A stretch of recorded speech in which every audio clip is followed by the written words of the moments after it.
अस्सलाम वालेकुम, मैं हूं अफशा और मैं अपने चैनल लज़्ज़त का तड़का में आप सबको खुश आमदीद कहती हूं। बकरा ईद का मौका है तो सभी घरों में कुर्बानी होती है और सबके घरों में वाफिर मिकदार में गोश्त मौजूद होता है। तो आज हम बनाएंगे बोंग रोस्ट करने का तरीका, बहुत ही डिफरेंट स्टाइल में, बहुत ही यूनिक से स्टाइल में हम इसको रोस्ट करेंगे। बहुत ही यमी सी रेसिपी है। और मछली का गोश्त होता है जिसको हम बोंग भी कहते हैं और मछली का गोश्त भी कहते हैं। और ये गाय के गोश्त का सबसे सॉफ्ट और नरम हिस्सा होता है, बहुत ही मज़े का सॉफ्ट होता है। तो आज हम इससे बनाएंगे बहुत ज़बरदस्त सी रेसिपी, बहुत ही मज़ेदार सी यमी सी रेसिपी इससे तैयार होने वाली है। तो ज़रूर ट्राई कीजिएगा इस मज़ेदार सी रेसिपी को।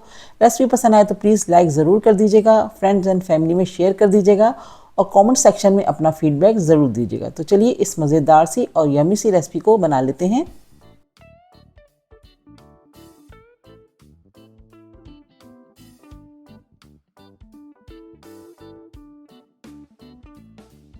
तो इस रेसिपी के लिए हमें चाहिए बोंग का गोश्त, जिसको मछली का गोश्त भी कहते हैं, और ये गाय का बहुत ही सॉफ्ट हिस्सा होता है। तो इससे हम इस रोस्ट करेंगे। तो यहाँ पर हमने तकरीबन 2.5 किलो का पीस लिया हुआ है, जिसको हम डीप कट लगाएंगे ताकि ये अच्छे से अंदर तक गल भी जाए और मसाला भी जब हम इसमें लगाएं तो मसाला अंदर तक जाए और ये अंदर से फीका ना है, बहुत ही टेस्टी बन के तैयार हो। तो यहाँ पर हम इसमें कट्स लगा रहे हैं, अच्छे से गहरे गहरे कट्स लगाना है हमें।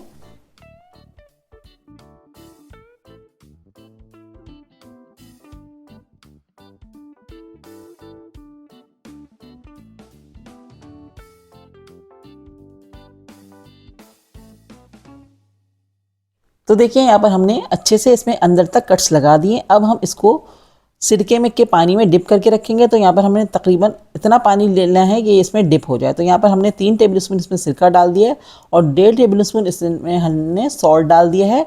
और इस पानी में हम अपने इस बोटे को डिप करके रखेंगे तकरीबन 1 घंटे के लिए, ताकि इसमें से जो भी ब्लड वगैरह है वो भी बाहर निकल आए और गोश्त अंदर तक सॉफ्ट हो जाए। तो इस तरीके से करेंगे तो हमारा गोश्त बहुत ही सॉफ्ट और नरम बनेगा और जब हम इसको रोस्ट करेंगे तो बहुत ही टेस्टी बन के तैयार होगा। तो देखें हमने इसमें इतना पानी डाल दिया कि अंदर तक ये डिप हो गया है।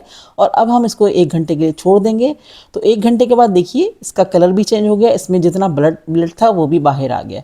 अब हम इसको ड्राई करेंगे, किसी भी कॉटन से, किसी भी कपड़े से इसका पानी सारा ड्राई कर देंगे। पहले इसको छलनी में रखेंगे ताकि इसका सारा पानी निकल जाए। उसके बाद हम इसको किसी भी किचन टॉवल से ड्राई कर लेंगे। तो यहाँ पर हमने इसका मसाला तैयार करना है। तो अब हम मसाले की तरफ आ जाते हैं। तो हमने 1 पाव दही लिया है, इसमें हम डालेंगे 1 tablespoon red chilli powder, 1 tablespoon कुटी हुई लाल मिर्चों का पाउडर, 1 टेबलस्पून इसमें हम डाल रहे हैं धनिया पाउडर, 1 टीस्पून इसमें हमने डाल दिया हल्दी पाउडर, और यह है जायफल जावित्री का पाउडर जिसको हमने पीस लिया था और 1 टीस्पून हमने इसमें यूज़ किया है। 1.5 टेबलस्पून इसमें हम डालेंगे सॉल्ट, और यह है टिक्का मसाला 1.5 टेबलस्पून। तो यहाँ पर टिक्का मसाला भी हमने इसमें डाल दिया। अब हम इसमें डालेंगे गरम मसाला 1 टीस्पून, अदरक लहसुन का पेस्ट डालेंगे 2 टेबलस्पून भर के,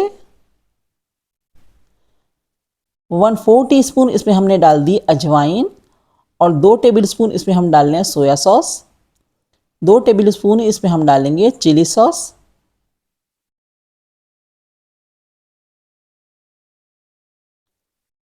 4 टेबलस्पून इसमें हम डाल रहे हैं टमाटो केचप। साथ ही इसमें हम कलर के लिए डालेंगे 1/2 टीस्पून ऑरेंज फूड कलर, और 2 बड़े साइज़ के लेमन लिए थे हमने, इसका रस डाल देंगे हम इसके अंदर।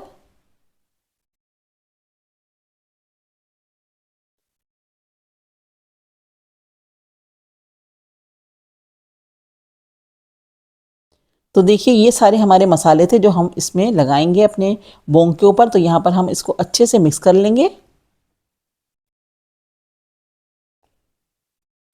और इस मसाले को अब हम कर देते हैं साइड में।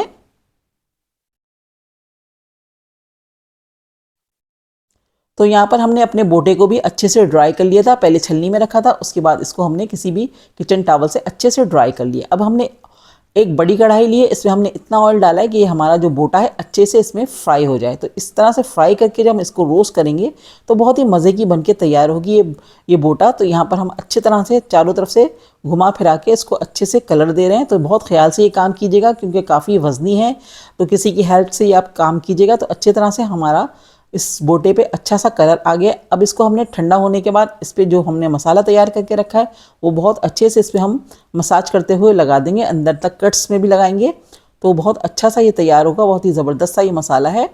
आप इस मसाले को और भी चीज़ों पे, किसी भी बोटियों पे भी लगा सकते हैं, या आप चिकन का कुछ बना रहे हैं तो उस पर भी ये मसाला लगा सकते हैं। तो बहुत ही यम्मी सा मसाला बन के तैयार हुआ ये हमारा। तो अब हम इस बोटे पे बहुत अच्छे से इस मसाले को लगा देंगे और अंदर तक हम इसमें कट में लगाया है ताकि ये मसाला अंदर तक जाए और हमारा बोटा कच्चा अंदर से फीका ना रहे। अब हम इसको किसी भी क्लिंग रैप से कवर करेंगे और इसको हम ओवरनाइट फ्रिज में रखेंगे ताकि ये मसाला अच्छे से इसमें लग जाए, अंदर तक मज़ा आए इसका। तो देखिए यहाँ पर हमारा मसाला लगे हुए इसको 24 घंटे गुजर चुके हैं। हमने 24 घंटे के लिए छोड़ा था, आप ओवरनाइट भी छोड़ सकते हैं। तो बहुत अच्छा सा इसमें टेस्ट आएगा अंदर तक और ये अंदर फीका नहीं रहेगा। तो यहाँ पर अब हमने ले लिया एक फॉयल पेपर, उसके ऊपर हमने रख दिया एक बटर पेपर। अब ये बोटा हम इसके ऊपर रखेंगे।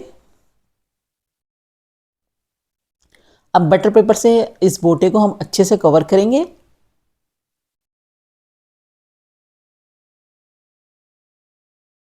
तो ये हमारा छोटा है तो एक बटर पेपर इसके ऊपर से लगा देंगे ताकि ये बिल्कुल अच्छे से कम्प्लीटली कवर हो जाए चारों तरफ से। तो मैं इस पर एक पेपर और यूज़ करूँगी।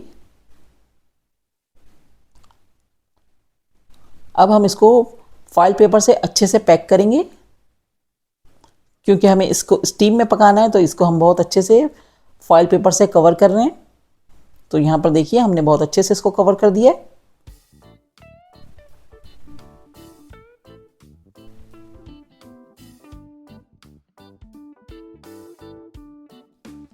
यहाँ पर हमने ले लिया एक बड़े साइज़ का पतीला और इसकी बेस में हमने थोड़ा सा पानी डाल दिया। इसमें हम डालेंगे 2 बादियान के फूल, 2 दालचीनी के टुकड़े, एक बड़ी इलायची और एक जावित्री का फूल हमने इसमें डाल दिया। और इसमें आप कोई भी जाली रख दें जो आपके पास घर में मौजूद है। तो मेरे पास एक जाली थी वो मैंने रख दी है और पानी हमारा नीचे ही रहना चाहिए। अब इसके ऊपर उठा के हम इस बोटे को रख देंगे जो हमने फॉइल पेपर से अच्छे से पैक कर दिया है। ठीक है, यहाँ पर हमने डाल दिया। अब हम इसमें थोड़े थोड़े से नाइफ़ की मदद से होल कर देंगे ताकि जब हम स्टीम बने तो ये गोश्त के अंदर तक जाए और हमारा गोश्त अच्छे से गल जाए। तो यहाँ पर हम इसमें होल कर रहे हैं नाइफ़ की मदद से।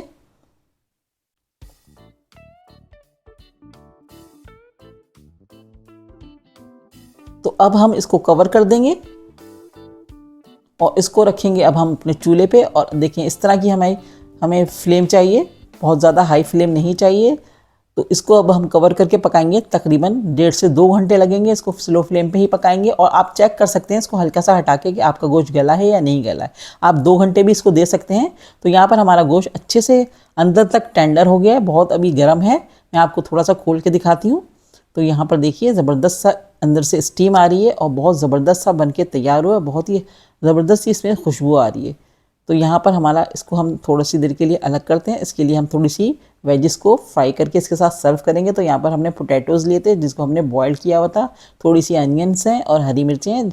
अब इन दोनों तीनों सब्जियों को हम थोड़ा सा रोस्ट कर रहे हैं ग्रिल पैन पर, हल्का सा बटर लगाकर। इस पर हम हल्की सी सिजलिंग के लिए डालेंगे कुटी हुई लाल मिर्चें और थोड़ा सा सॉल्ट डाल लें और ब्लैक पेपर डालेंगे। तो ये सौते करेंगे। इसको हम वेजिटेबल्स को इस रोस्ट के साथ सर्व करेंगे तो बहुत ज़बरदस्त सा मज़े का बन के तैयार होगा।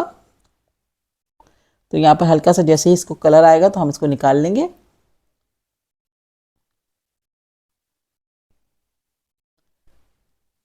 तो हमने फ्लेम को ऑफ कर दिया और यहाँ पर हमारी ज़बरदस्ती वेजिस तैयार हो गई हैं। इसको अब हम सर्व करेंगे अपने बोंग रोस्ट के साथ। तो यहाँ पर हम आपको दिखाते हैं कि कितना अंदर तक टेंडर हो गया है और किस तरह से ये गल चुका है।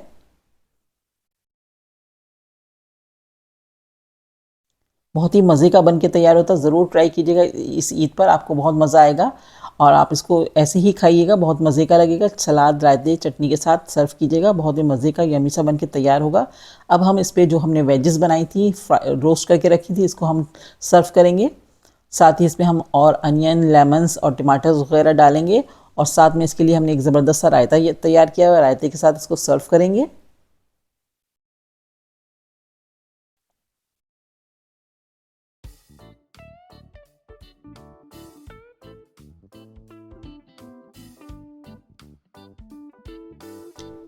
साथ ही हम अब रायता रख रहे हैं इसके साथ। और अब मैं आपको कट करके अंदर से दिखाऊंगी कि ये कितना गला बना है, बिल्कुल मक्खन मलाई की तरह, बिल्कुल गोश्त इसका सॉफ्ट हो गया है। तो देखिए कितना ज़बरदस्त सा अंदर तक गल गया है और अंदर तक इसके मसाला गया है, बहुत ही यमी सा बन के तैयार हुआ है। ये देखिए कितना अच्छा सा गला है। तो बस आप चेक कर लीजिएगा, हो सकता है टाइम ज़्यादा भी लग जाए। और ये देखें इसकी हड्डी कैसे आराम से बाहर आ गई है, तो इसका मतलब गोश्त हमारा बहुत अच्छे से अंदर तक गल चुका है और इसकी हड्डी आराम से बाहर आ गई है। ये देखिए यहाँ पर कितना ज़बरदस्त सा बना है। तो देखिए कितना ज़बरदस्त सा हमने इसको रोस्ट कर लिया है। आपको ज़रूर पसंद आएगी ये रेसिपी। आपके पास जो भी गोश्त है बड़ा बोटा है, आप इस तरह से इसको रोस्ट कर सकते हैं। बहुत ही यमी सी रेसिपी और बहुत यूनिक स्टाइल में हमने इसको रोस्ट किया है। तो ट्राई कीजिएगा इस मज़ेदार सी रेसिपी को। रेसिपी पसंद आए तो प्लीज़ लाइक ज़रूर कर दीजिएगा, फ्रेंड्स एंड फैमिली में शेयर कर दीजिएगा। एक और बहुत ज़बरदस्त सी रेसिपी के साथ बहुत जल्द आऊँगी। दुआओं में याद रखिएगा। अल्लाह हाफिज़।